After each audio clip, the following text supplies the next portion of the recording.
Lieutenant Greg Pashley, Portland Police, Gregpashley. I wanted to take a little bit of time today to try to provide you a little information regarding last night's officer-involved shooting.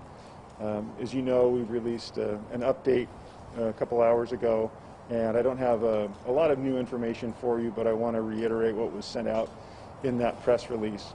I don't have great ability to answer questions, but I am willing to listen to questions at the end as well. So last night, Portland Police were involved in an incident where a citizen initiated a call for police to respond to the 3900 block of Southeast Powell Boulevard. As officers arrived, they followed indicators that led them to the parking lot on the northeast corner of Cesar Chavez and Powell Boulevard. This was a call that was designated as a suspicious, and it involved a reported stolen car. As officers arrived, as I mentioned, indicators led them to this gas station. At the gas station, they encountered the vehicle that was specifically described to them. It was a 1988 Chevy pickup. As officers engaged with that pickup and the occupants of the pickup, at some point, officers came on the radio and announced that shots had been fired. Officers also broadcast over the radio that the pickup was ramming or attempting to ram the police patrol vehicle as well as an officer. During this incident, one officer discharged their firearm. That same officer was also injured during the incident. That officer was transported to a hospital and admitted to the hospital. I don't have specific details as to the extent or nature of that officer's injuries. However, they remain hospitalized. The suspect vehicle, this pickup truck, took off, and about an hour later, we found it over near Southeast Belmont. It was not occupied. Officers responded into that area with a canine and conducted a search of the immediate area and did not find anybody. It's unknown whether anyone in that vehicle sustained any injuries because we never found anyone. It's our understanding that there were 2 people in that vehicle, but we don't have suspect descriptions to release at this time. Portland Police homicide detectives responded. They are investigating this officer-involved shooting. We really understand that an incident like this is of great interest to the community. It has a lot of impact well beyond the intersection where it happened throughout our city. It affects the officers and the whole Bureau and, of course, the entire community. We also understand that there's great interest in us releasing lots of information. However, the Detective Division is very careful when they release information because they are concerned about the integrity of their investigation.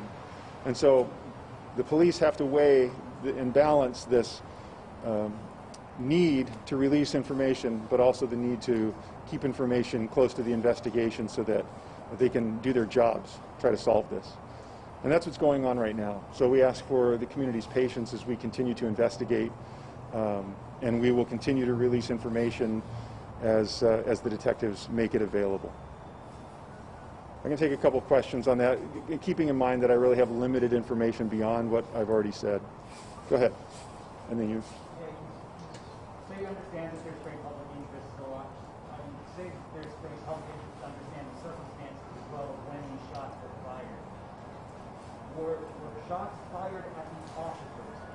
You said shots were fired during the incident. Were shots fired at the officers, or was it only the officer whose weapon was fired? Yeah, thank you for that. The question was whether there were shots fired from anyone other than the police. The information that I have right now is that the police and one officer discharged the firearm. I don't have any other information about anyone else shooting. Where was this officer when they were injured? I don't have that specific info. In the car, outside the car? Yeah, that hasn't been shared with me. Was it just one officer? Can you be more specific? Just one officer who shot? Right. That's correct. One officer discharged the firearm, and that same officer was the officer who was injured. You had a question.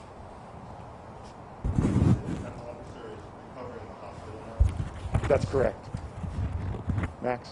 Can you say when the truck was stolen, where it was stolen from? They haven't shared that information with me. So this call was initiated originally by a member of the community specific to the pickup that was reported stolen. And so I don't have details, but I can look into that to see if there's anything the detectives have to release. But the call was specific to that stolen pickup. That's what drew the officers there, again, being called by the community. Can you put yourself in the mindset of that officer at the time and sort of explain the reason for the use of deadly force in a situation like that, especially when a vehicle is being used for ransom? What's the explanation for use of force in that situation? Yeah, I'm not going to get into my explanation of what may or may not have happened there. I just don't have enough information, and it wouldn't be. And a shot was fired. Yeah. So I'm wondering what the explanation in that situation. That's what the ongoing investigation is trying to determine. So right now the detectives have to consider physical evidence, whatever video evidence may exist. They have to consider witness statements, and all of that is still being sorted out. And so it would be irresponsible for me to try to put myself into that situation. Officers put their lives on the line in the service of the community. This is one of those incidents where, as has been explained to me, this officer is very lucky to be alive today.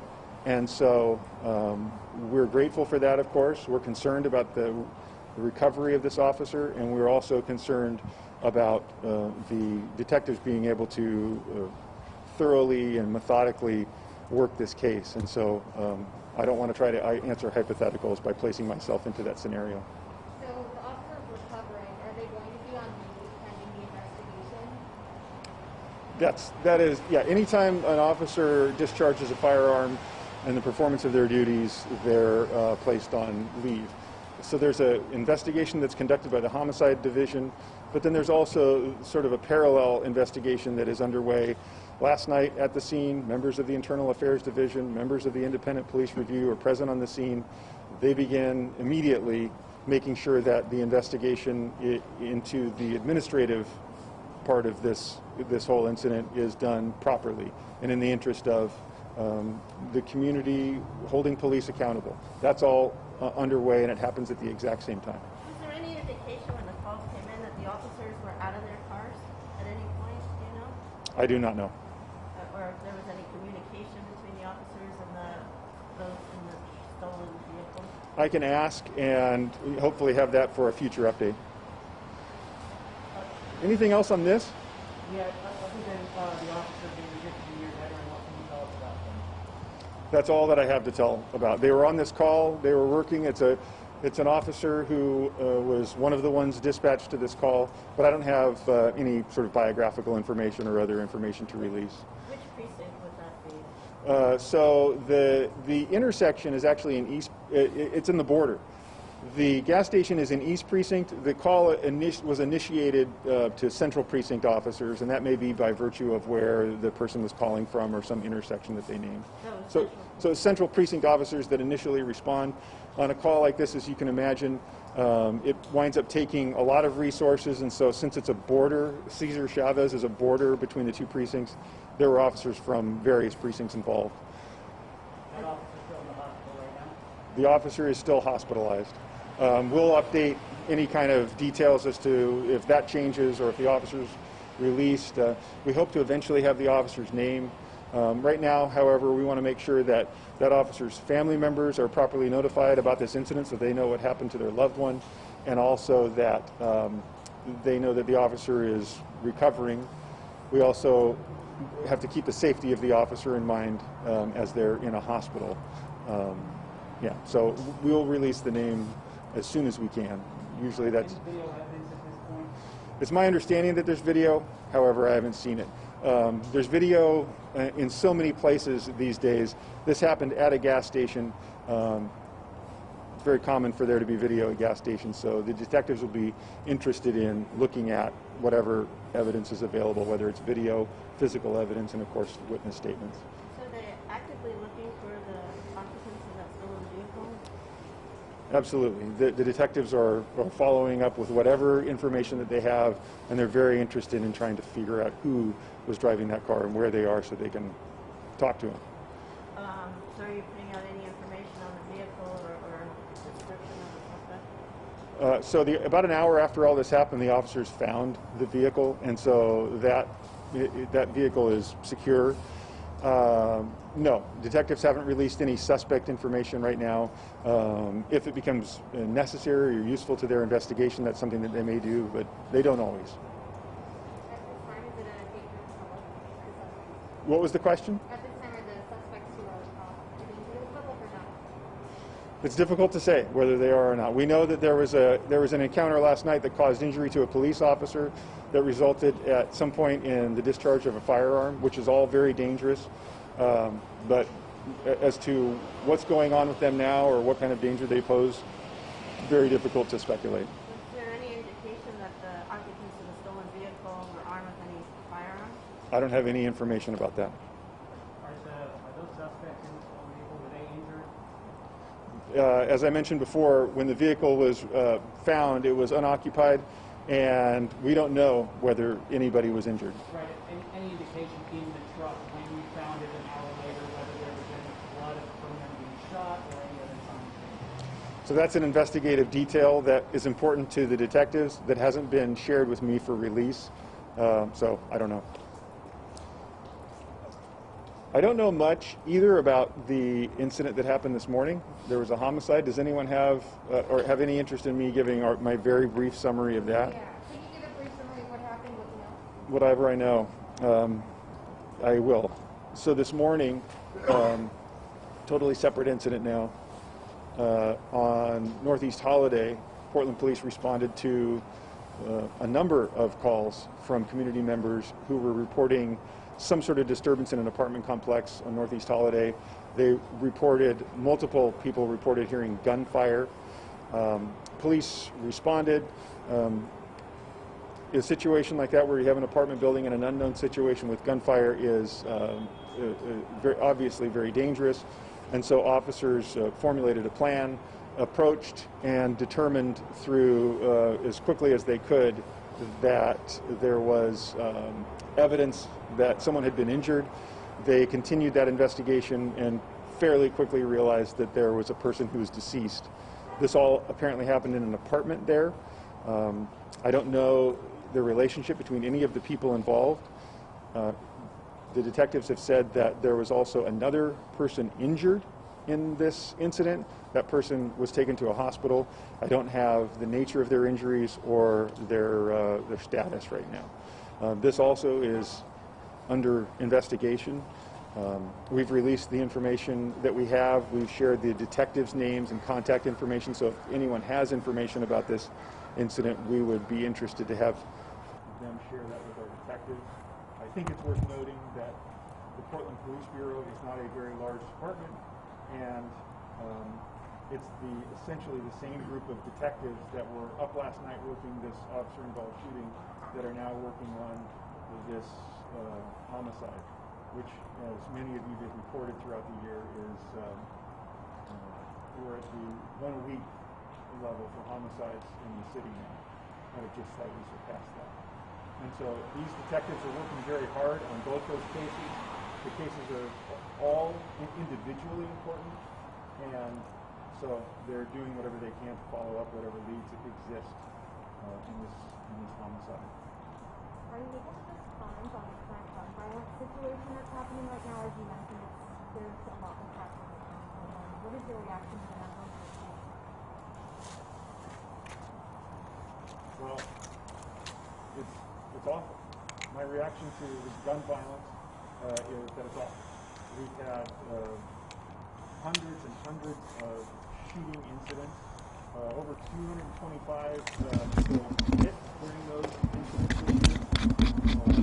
If you think about the 800 plus shooting reports that we've gone to and the number of bullets that must have been flying around our neighborhoods, our city streets, our sidewalks, it's awful. Not all of the homicides this year have been as a result of gun violence. there's several other things that have happened, unfortunately. Nevertheless, this city has experienced a terrible 2020. And given the day that we're all standing here, I think it's probably worth saying that the Police Bureau joins this community hoping that 2021 is going to be quite different.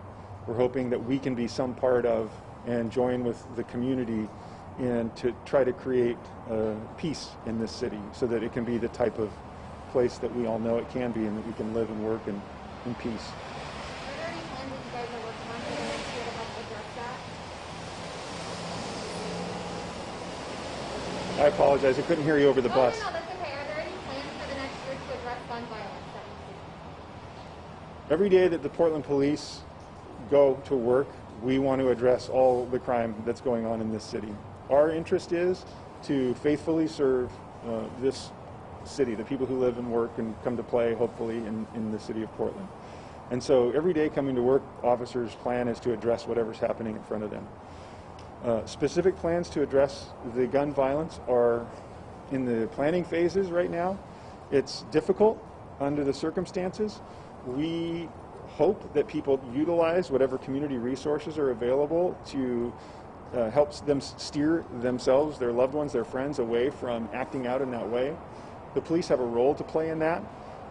We hope that services will be made available, social services, government organizations, non-government organizations, church-based, so that people feel as if they have support and they have options other than to act out violently. From the police standpoint, we have added, this is some months ago now, officers and sergeants to the investigative stage of those shootings. We're at about 865 sworn members right now to cover all of the work that needs to be done. And so to say that we're a lean organization is probably an understatement. And so we will do everything we can with the resources that we have to respond, to prevent, and to serve the people of this city and try to make it as peaceful as we can moving into 2021. Yeah. Thanks to you guys for coming. I really appreciate it. Grateful for your coverage. And we don't expect new information today on the OIS. However, if it comes out, we'll send it in a press release. And then we'll be back tomorrow morning revisiting the questions that you had and trying to provide you with some of the answers to those questions. So thanks.